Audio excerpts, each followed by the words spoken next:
Sam, welcome to our Virtua 300 Interactive Training Simulator. What this is right here, it's a 300-degree immersive simulator, and we use this for our judgment portion of training. All right, this is not a tactical trainer. This is purely use of force training for our students. And what we use this for is we bring our students in, it's a controlled environment, and we can sit back and watch how they view a certain scenario and evaluate their decisions along the way.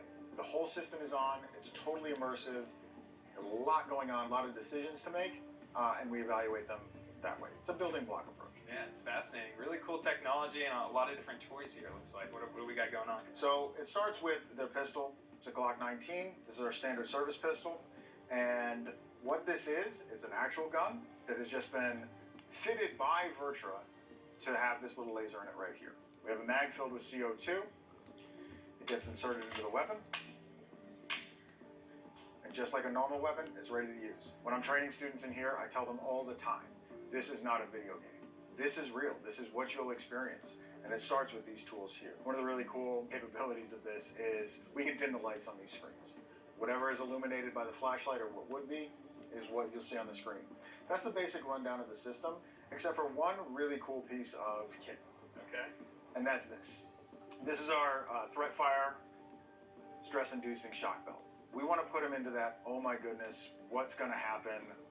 I'm in trouble kind of stress. So what we're going to do for you is we're going to give you a condensed version of what we give our students, which is a building block approach. The first drill is going to be some use of force training. All right. What I want to see from you is, first of all, talk to people.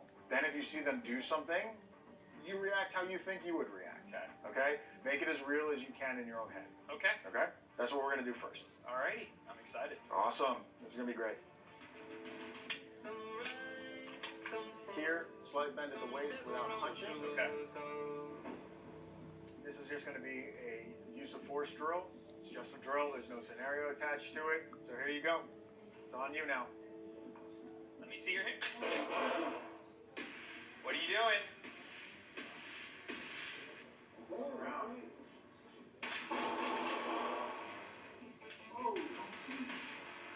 Back away.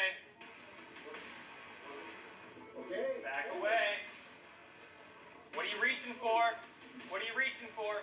Okay, put that down. Man, what are you reaching for? Hands up, hands up.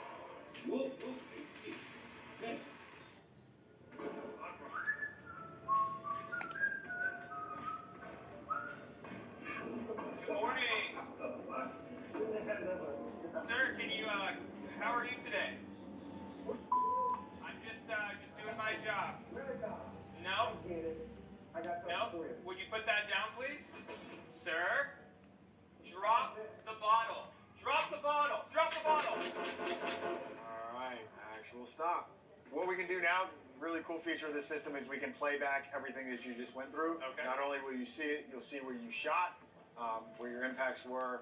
So we'll get to see how good your accuracy was. Whether Okay. you're good or whether you were not so Oh, good. boy. But we'll see. Let's see that first shot, Jack. Oh, right in the crotch.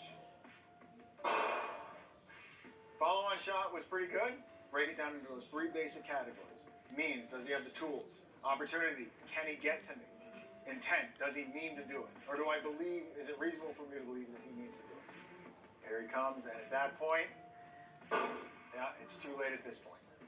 So the way this scenario is filmed, if he gets that close, Yeah, you're going to pay the gotcha. penalty. Now, it seemed like a simple task at first was actually one of the most stressful things I have ever done.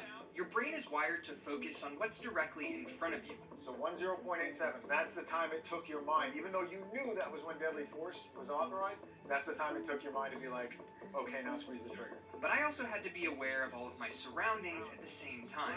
It's not easy, and I gained a lot of respect for Secret Service agents and really anyone who's in law enforcement tasked with going into real-world situations just like this. Of course, what I'm seeing could never possibly duplicate the stress of what you'd feel in real life, but the 300-degree field of view, along with the immersive surround sound, definitely made it pretty realistic. But probably the most effective part of the training, and definitely the most humbling, was what happened after each scenario was finished. I received a full debrief from the instructor who was standing by evaluating every decision that I made. Yeah, it was a privilege getting to check this out. Thanks so much for the training. No problem, man. It's great to have you here. Appreciate it.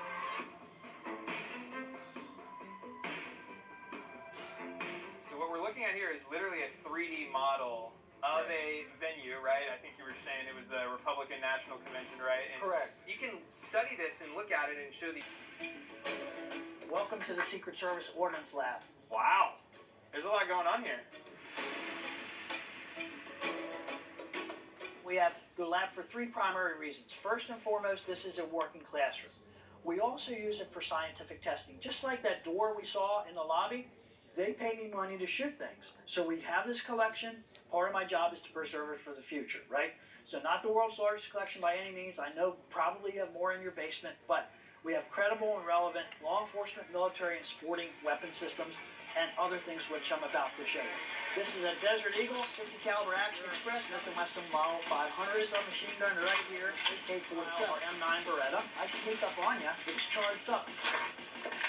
Come up and go to work. If you pull this credit card case out of the bad guy's waistband, then you might find out that it is in fact a single shot, clear, 22 caliber pistol. Fits in my cell phone case. It's a 2-shot pistol. I have been given special permission to fire a 2mm silent weapon inside here for you. It's not a problem. All right, there you go. You can kill somebody with your foot, but it's much easier with your hand. Looks like a lighter and functions as a lighter. It's a two-shot gas-propelled dart. All right, what questions do you have? What do you want to talk about? Shoulder fire, high explosive weapon systems, chemical warfare agents, fire, smoke, biological warfare agents, blood blister, nerve and choking, rickettsia toxins, viruses. What are you into? So we have a very diverse professional workforce here at the Secret Service. We have the agents, and then we have these administrative and technical and professional staff, and they are highly specialized in the things that we do. Our forensic services division has forensic scientists that work to analyze fingerprint and ink analysis and threat letters that may come in against our protectees. So their job is essentially to support that investigative mission.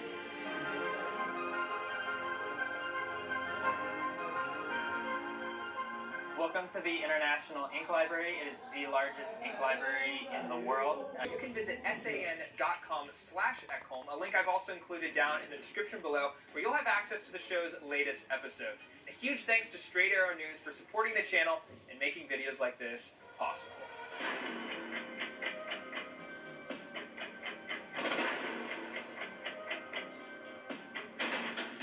Sam, welcome to the Deal Historical Garage at Secret Service Raleigh Training Center in Beltsville, Maryland, where we have historical limousines from the President Reagan administration to the Trump administration.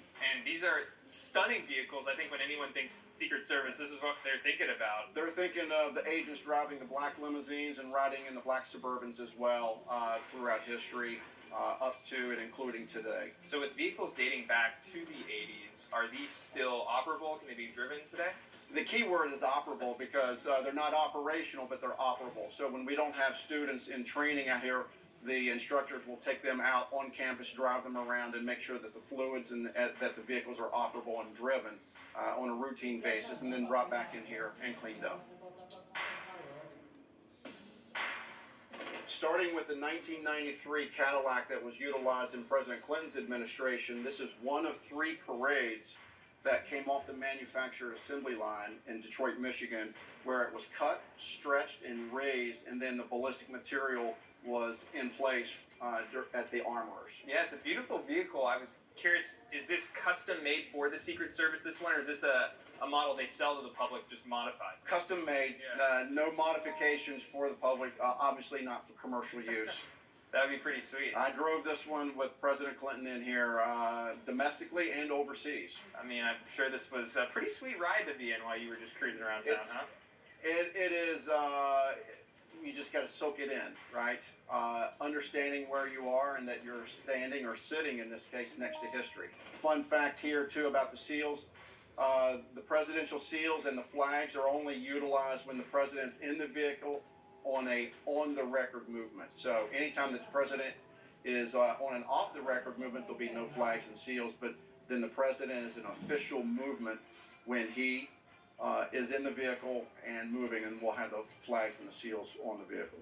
Yeah, it's definitely tight in here, but a very comfortable ride, I will say. Yep, you know, President Clinton's about 6'2" to 6'3", and when he would have guests in here seated here and as many as 3 in the jump seats, you can tell by just our knees touching here how tight it could be for the ride. I don't know, it's just kind of interesting just thinking about the conversations that were had in the back of here, probably decisions that were made. I mean, I don't know how much you were able to hear when you were driving up there, but what was that like? So the good thing is that I have 2 earpieces in my ear, so I don't hear any conversation that was happening back here. And so all I'm doing is focusing on the road and listening to radio traffic that's coming across the radios. It's probably strategic, even though the president didn't want you to hear everything of it. And I'm sure it was strategic, and it's strategic on our part as well.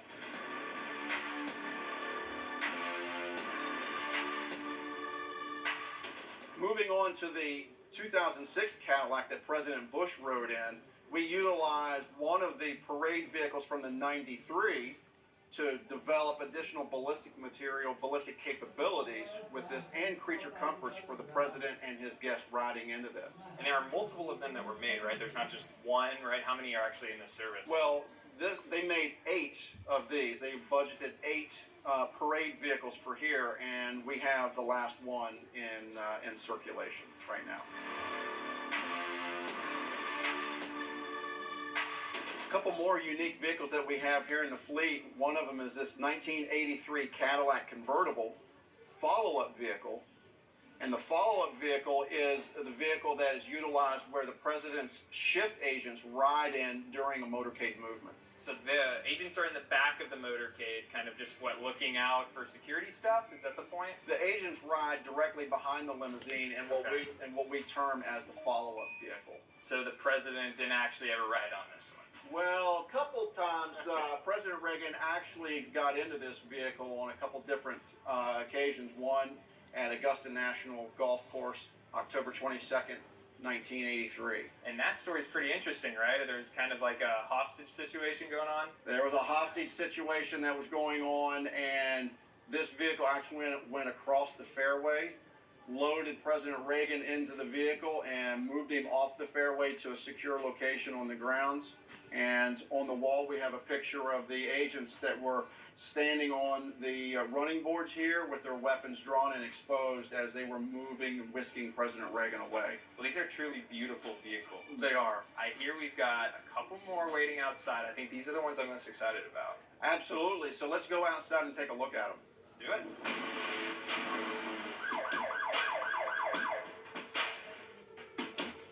All right, Sam, this is two of the more iconic vehicles that we have in the fleet, the Chevy Suburban that we use as a follow-up, and then the Generation 2 Cadillac used during the Obama and the Trump administration. Yeah, these are beautiful. We see them all the time, right, in the media. So, Absolutely. starting with this one, what makes it different than a normal Suburban?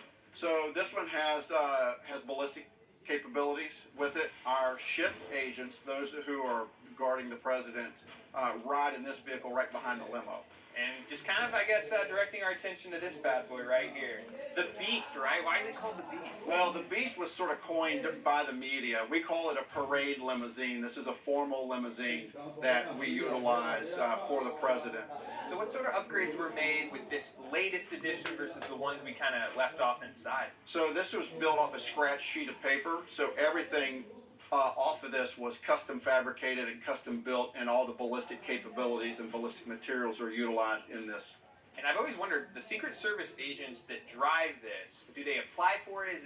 Are they just assigned to each administration? How does that process work? So the shift agents are a career special agent with the Secret Service, and for parts of their career, they get assigned to the president's detail. They're not assigned to an administration, but they're assigned to the detail. So what's the training like to be certified to drive this? It must be pretty intense. So there's a 5-day advanced course. It's called our Protective Operations Driving Course. So any agent that is going to drive the president or the vice president's limo, spare limo, or the follow-up is required to pass our 5-day course. We actually have the pad available today if you'd like to get strapped in and go for a ride. I think we got to do it.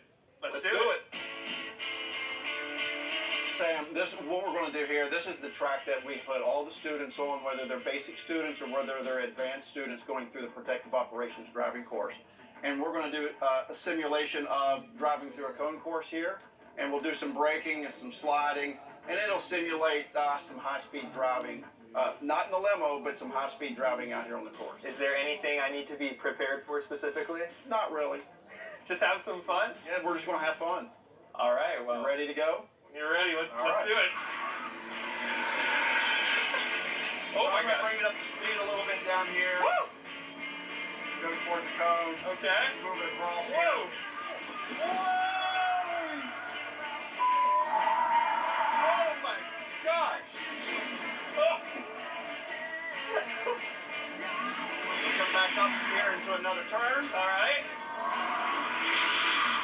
Go around this hook turn. And then what we'll do here is we teach them how to do a J-turn tactically. We don't do J-turns in our big limos. Okay. But here's what we do sort of in a J-turn. So I'll set it up here. We'll go backwards here to a certain point. Bring it around. Wow.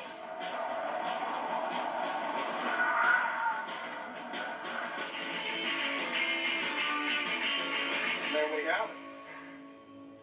And there we